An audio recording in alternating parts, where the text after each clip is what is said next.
நேபுகாத் நேச்சார் ஒரு பாபிலோன் நகரத்தை கட்டி முடித்தார். கட்டி முடித்த உடனே அதை பார்த்து சொல்கிறார், இது நான் உண்டாக்கின மகா பாபிலோன் அல்லவா என்று சொன்ன உடனே தேவன் அவருடைய கை நகங்கள் கால் நகங்கள் எல்லாம் மாறி அவருடைய முகக்களை எல்லாம் பாரி ஒரு மிருகத்தை போல மாறிவிட்டார்.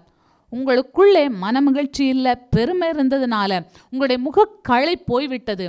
அப்போது அந்த நேபுகாத் நேச்சாருடைய முகக்களை போன உடனே அவர் வானத்தின் பணியினால புல்லை தின்கிற அளவுக்கு வெளியே துரத்தப்பட்டார். அவருக்கு அருமையானவர்கள் மந்திரிமார்கள் எல்லாரும் அவரை மறந்து போயிட்டாங்க. கர்த்தருடைய நாள் வந்தது. அவர் தன்னை தேவனுக்கு முன்பாக தாழ்த்தினார். அவருடைய முகக்களை திரும்ப அவருக்கு வந்தது என்று வேதவசனம் சொல்கிறது. உங்கள் முகக்களை திரும்ப உங்களுக்கு வருவதாக, சந்தோஷம் உங்களுக்கு வருவதாக, முகமலர்ச்சி உங்களுக்கு வருவதாக.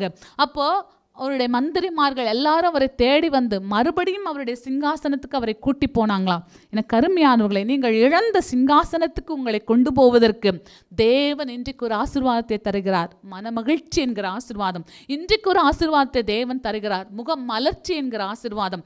எல்லாரும் உங்களை தேடி வர, எல்லாரும் வந்து உங்களால் ஆசீர்வதிக்கப்பட என் தேவன் உங்களை நிரப்புவாராக. புதிய கோட்டை ஆலயம் புதிய பேருந்து நிலையம் அருகில் திருநெல்வேலி 620007 தமிழ்நாடு தென்னிந்தியா. இணையதள முகவரி www.fortopriceministries.org.